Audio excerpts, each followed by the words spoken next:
So for me, if you engage with somebody and they don't even want to try, but they don't even want to try to make an effort on their part, well then it can make it very frustrating, especially knowing what I've seen, that just a stroke of luck or a couple of good things that you do consistently can turn it around quickly. Yeah, absolutely. So this is gonna hurt. It's time for the Suffering Podcast. We all want the next generation to be strong and resilient. Warriors that can fight any battle that may come their way.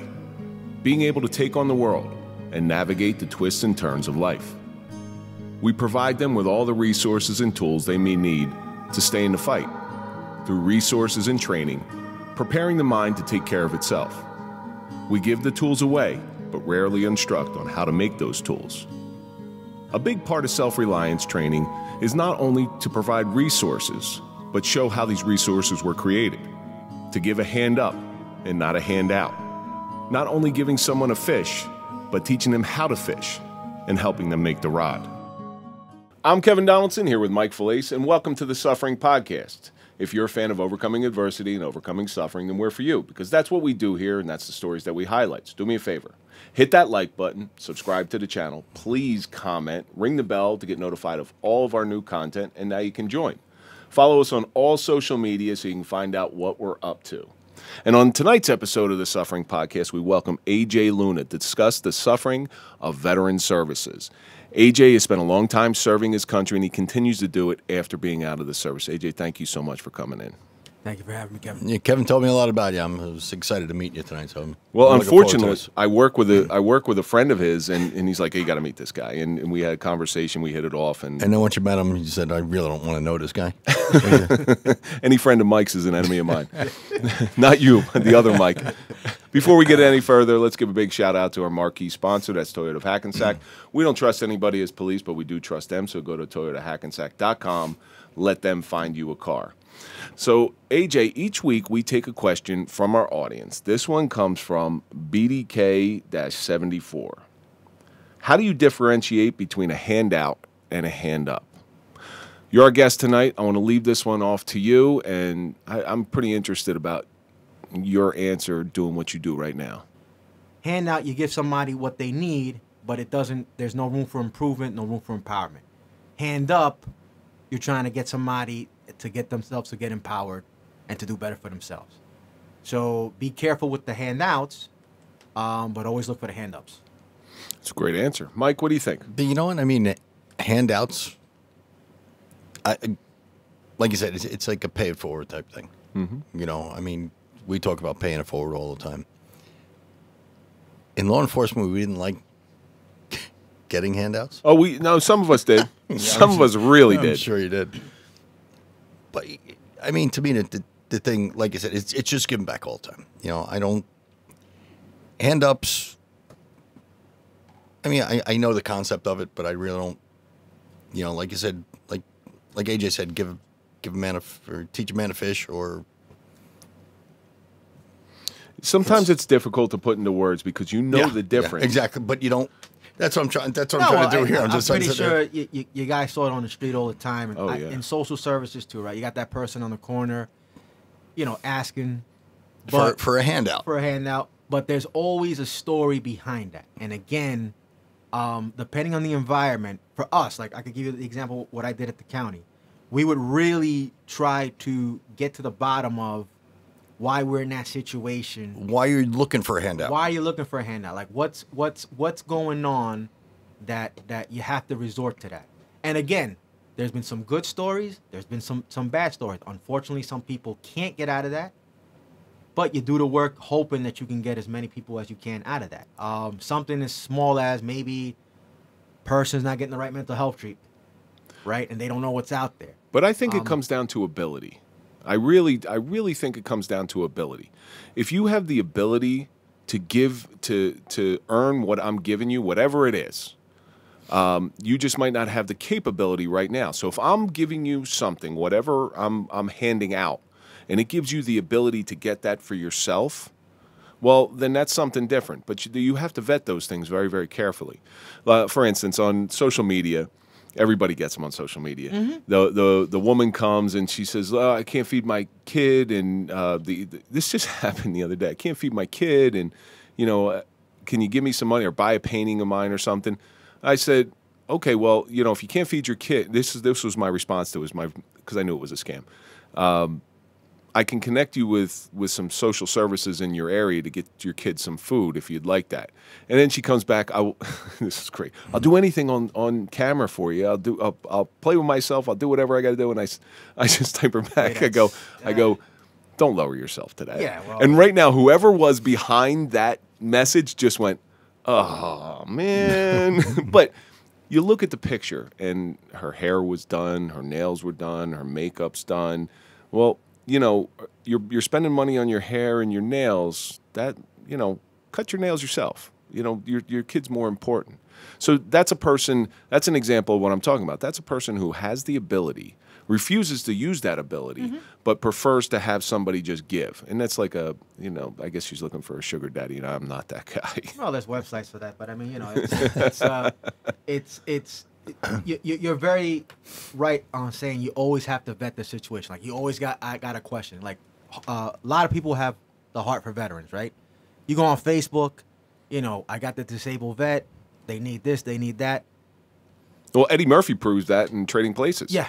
So he was out there begging for food, and he says he was in Vietnam, and meanwhile his legs are tucked underneath, and when the cops chase him, he just runs away. It's hysterical when they lifted him up and his legs came down. It's a miracle. But you brought up something that ability, disability, probability. Okay. Capability. Capability. Yep. It's all got ability in there. It's how you want to use that. Correct. Right? You want to use a disability to your advantage? Is there a probability that you could do something that you say you can't do? Well, you could take somebody like our friend AJ Capone. Or AJ. Sorry, AJ. JC Capone. JC Capone was struck with Parkinson's, has a horrible disability, but he turned it into an ability. Ability, exactly. And was just featured in the movie Reptile on Netflix. And there was a little probability that it could turn turn it into an ability. You know what I'm saying? That's what I'm saying. That word ability, whatever you put before that. Mm-hmm. Probability, capability. Yeah, you just don't want to. You got to be careful where you don't want to. You refuse ability. Yeah, that's the problem. Well, exactly. Yeah. Refusability or abusability. Abusability. I think that's and just not trying, because again, I think for all of us, we understand that we're always taught to eat those, never give up, right? Always try.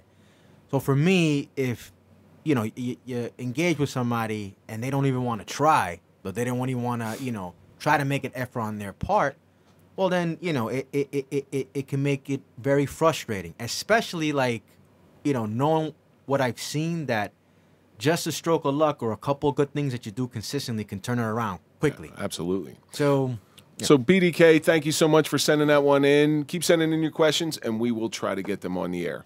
So how do we get a 5-minute conversation out of ability?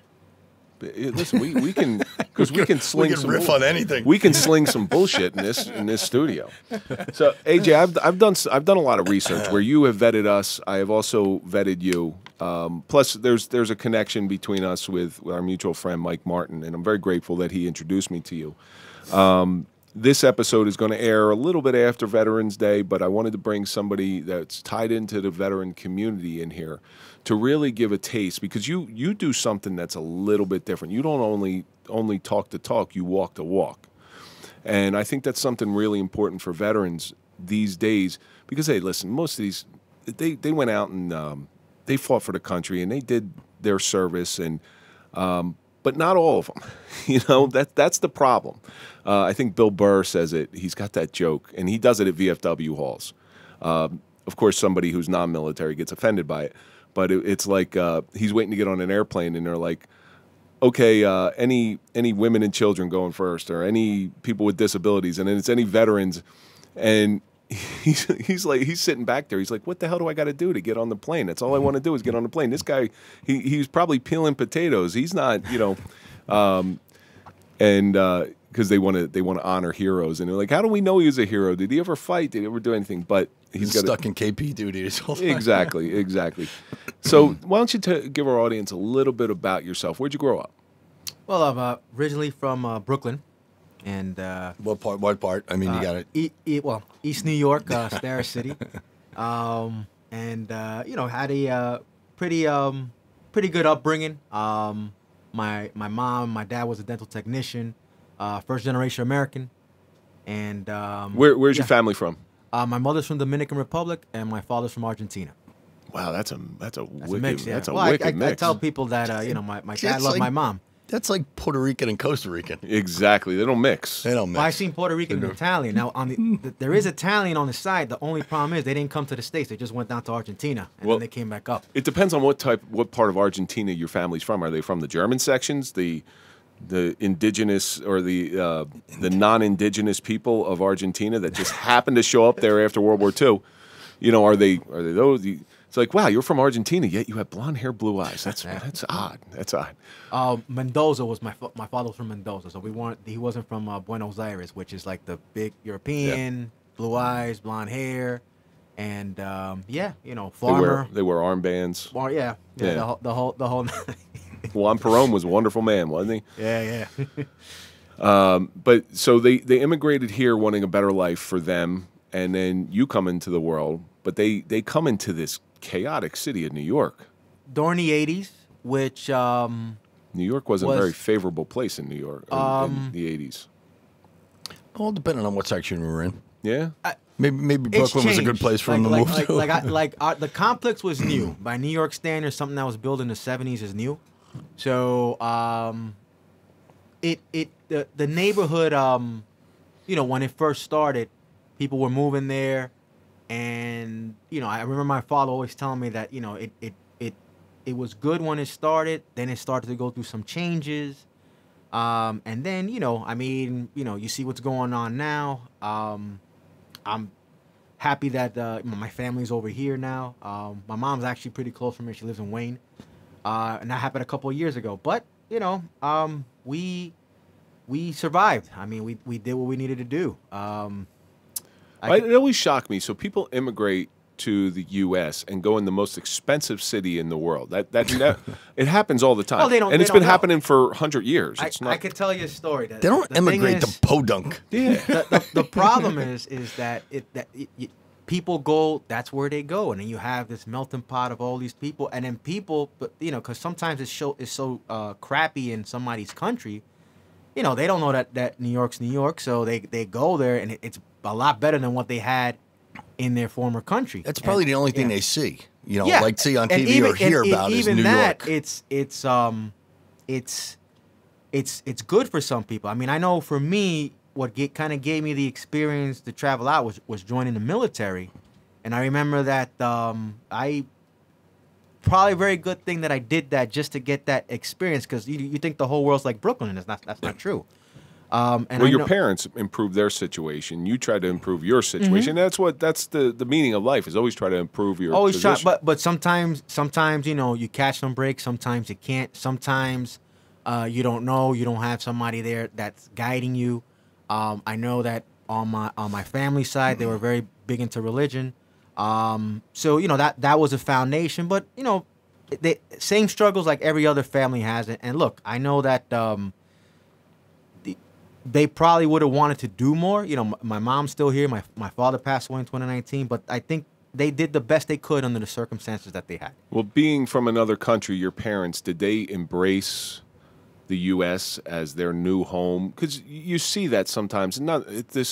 Some immigrants into this country still want to think that they're back. Here's what I know. When my grandmother and my grandfather came over, and then it was my dad and my uncle, I know how my grandma always used to tell me like how grateful she was that she was here.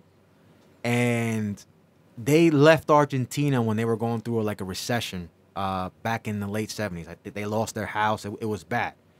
But she used to say stuff like, listen, if people don't want to eat well here, it's because they're not trying. I mean, are you kidding me? And she was a coupon clipper, right? She was a big thing. And then she would just, all this food, and she used to say all the time, she goes, I don't understand how people could live bad here. so I mean, and she could only have that perspective if shit wasn't bad as bad as it was at home. Doesn't that come to what we were talking about before with ability? Yeah. You get the ability to do anything you want. You know, you have the capability of doing anything you want. Listen, You know, you don't have the probability of doing what you want. no, but it just being It's there for you. Yeah, it's possible, and just the fact that she said that, and again, sometimes people that are here, you know, I don't want to say take for granted, but All day long. this is all that they know. This is all day And long. again, you know, you go through an experience, and listen, I think, you know, I'm proud. We're very welcoming country. We want people to come here, kick ass, do the right thing, make better lives for themselves. That's what you want. But you can only have that drive if things, you know, if you experience things that make you think, wow, you know, this is a better way. And sometimes people, you know, they feed into the negativity and all that stuff. And there's negative and positive in life everywhere. But, you know, if this is all you know, and, you know, this is all you've ever known, how could you value it if you don't have a different experience? But your parents in general, did they instill the being American? You're an American. You're born here. See, I love that when immigrants come into the country and they embrace the culture, and they, like, we're so multicultural here. They embrace America. Like, we're a unit right now. And I enjoy that. But I was wondering that because you chose to join the military. Did you go right out of high school? Did you go to college first? One semester in college. And you just decided to go off and... Well, I had the idea for a while. And at that point in my life, and again, this goes back just reflecting, you know, my parents knew that, you know, in their head, college degree will equal success. We'll get the hell out of Brooklyn. College degree equals success. At that time, I wasn't really ready to really commit myself. And I was an okay student, but I wasn't... Well, you look at the difference between somebody who's 18 goes off to college, not having any life experience, versus say somebody in their late 20s who's going back to college, because there's a big difference. It's a huge difference. Watch how hard they study, because all of a sudden they're paying for it. Yeah, you see some people go to college later in life. Yeah, and like you said, they're paying for it. Like you said, I'm in a one semester club myself. You know, I went to college for one semester. Like, I'm done. I was 18 years old. You know, you're away at college. Well, at that time, nobody listen, tell me to go to class. Screw this, Mike. If nobody's really pounding your head, why is it important? At that time, you don't know. You're just you're thinking about other things, but you know that, you know, you have to do something in order for us to change the trajectory. That I did know, and I think for me, you know, I always had a big thing with the military when I was a teenager. What drew you to the military? Just like, I love that commercial, be all you can be. Right? I mean, it just seemed like a very good opportunity. And not so much the Army of One campaign. And I came from the Be All You Can Be. I mean, Army of One, it's, you know. Well, the Army of One, you know, that was a advertising disaster for the Army. Yeah, well, that's, okay. Because there's no such thing as an Army of One. You can't be an Army of One. Unless you're Mike's Army. but believe hashtag Mike's Army. We haven't brought that up in a while. Interesting thing here is, you know, because it was East New York, who really spoke to me about it was a gentleman who lived in the building. He joined the Marine Corps, and he was telling me, he said, "Hey, you know, November 10th. Hey, Marine Corps birthday. We hear it every time. The memes are already out, but I mean, those guys, they're hard charges. But this guy Adrian, he really kind of just made me look at it another way. And I said to myself, all right, well, shit's a couple of years. You know, what the hell am I doing here? Right. You know, like, it's not going to get any better. And believe it or not, we had a lot of people that I grew up with ended up joining the military. You know, and I'm not ashamed to say, but there was no opportunities back then, you know. And then again, you know, I saw my parents bust their ass to pay for me to go to a Catholic school in Brooklyn, Severian, right? And we're struggling. I mean, my last year, I worked at a hardware store just to help pay the tuition, and back then it was like $5,000. And I'm thinking to myself, holy shit. What year are we talking about? 99. Oh, okay, so that's 96 to 99. Yeah. And look, I just said to myself, well, wait a minute, okay, I've been getting fed, go to school, and I'm like, I'm not ready to really just, you know, do that. Like, I want to kind of get some work experience. And then, you know, like I said, for me, I had positive and negative experiences in the military, but I think generally very positive. I mean, you know, you go through that transformation. You know, you get a steady paycheck. You learn stuff. So I you get think, some structure, which was needed. Yeah. Which was needed. You get to really, you know, not care about bullshit, and you force yourself to have to work with people. Well, so when you have, especially going through boot camp, it turns the volume down around all the bullshit in your life. Yeah. Where, hey, listen, you don't have a clean shirt to wear today. Well, this guy over here has got to go run 25 miles with a rucksack on. All of a sudden your unclean shirt is not that big, it's not important. Not that big of a deal. No. I think we all need those reality checks from time to time. Puts things in perspective. I know that when I went to basic, I had a lot of people. Same thing. Some people were homeless. They losing an escape. I had another guy, religious guy from Tennessee, told me like, "Hey, I'm getting 3 hot meals, man. I'm good." So you hear all this stuff, and then you start to say, "Wow, there's a reason why I'm here, and there's a reason why I have to listen to this." Because sometimes, you take stuff for granted, and I guess for me, like I used to tell people all the time, before the Army, the only island that I went to was Long Island. Other than that, there was nothing else there. That was my worldview. Staten Island, yeah. And I went there after I came back. But you start to learn stuff. I think probably the only negative thing was you always had the culture stuff, right? And it's weird because I'm a Giants and a Mets fan. So, oh, dear Lord. So somebody, I had a guy from Texas, real big guy, rural guy, call me a Yankee. I didn't know that was a derogatory term. So I turned around and said, no, I actually like the Mets. But thanks for asking. And you just kind of have to deal with it. It's the same thing. Like everybody's, trying to be tough, make it through this. But I think for me, when I came back is when it really, like, things started to come into place. So the first time you go through your boot camp, first time you come home, were your parents shocked at your transformation, proud? What was their reaction? A little bit of both. Like, wow, look at my boy, he's a man. Well, it was different.